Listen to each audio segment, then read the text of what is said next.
What's up, guys? In this video I'm going to show you guys how to do the driver's side axle on this 2010 Mazda CX-7. This is a 4-cylinder. Anyways, let's take a look at what we took apart here so you guys can see. So pretty much we took out the axle bolt, which is this right here, 35mm or 36mm goes on it, that comes off.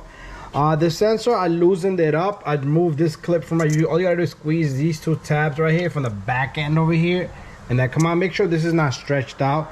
This sensor ain't coming out. You could try, but it ain't coming out. I still want it. I don't want to put too much force on this sensor or this cable, so let me see if I can just leave it there. That's good enough. Anyway, the axle gets pushed out, and all I need to do is fork out the axle from the other side.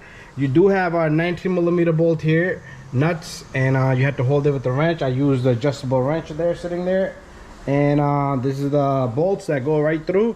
This thing comes right off, and then your axle gets pushed out from right here. Use a flathead screwdriver, push it in, and the axle just sits there. So we're waiting for the new axle, and what I want to do is pry it from that side, but I do need to wait for the new axle.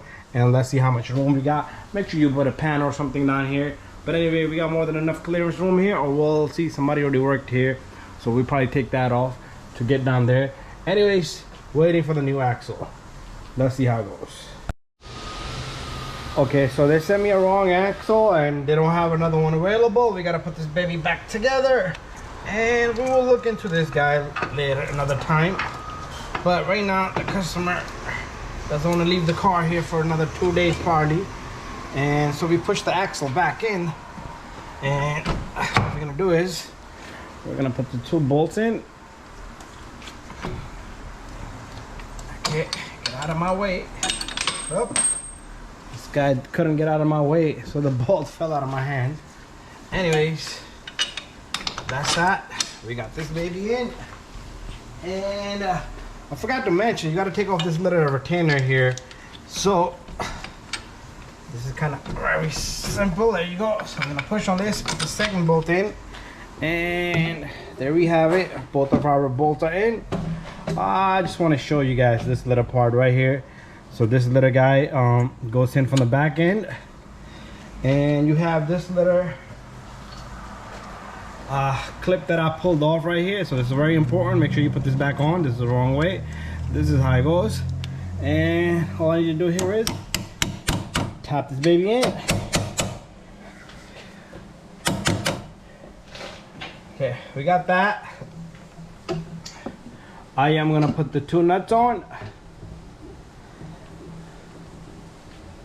lock these up.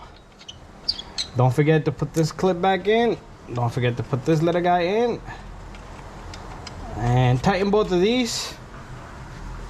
So how we're gonna do that is, oh, going bananas early in the morning. We're gonna put our little guy right here, nice and tight. Same thing here.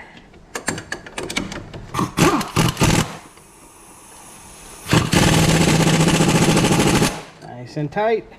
So it's pretty much done. Bada bing, bada boom. All I need to do is put the axle nut and lock up the axle nut, and that's it. Thank you for watching my video. Make sure you lock up this axle nut, and make sure you tap the edge there once you're completed and everything is held in place. Anyways, thank you for watching my video, and bye bye.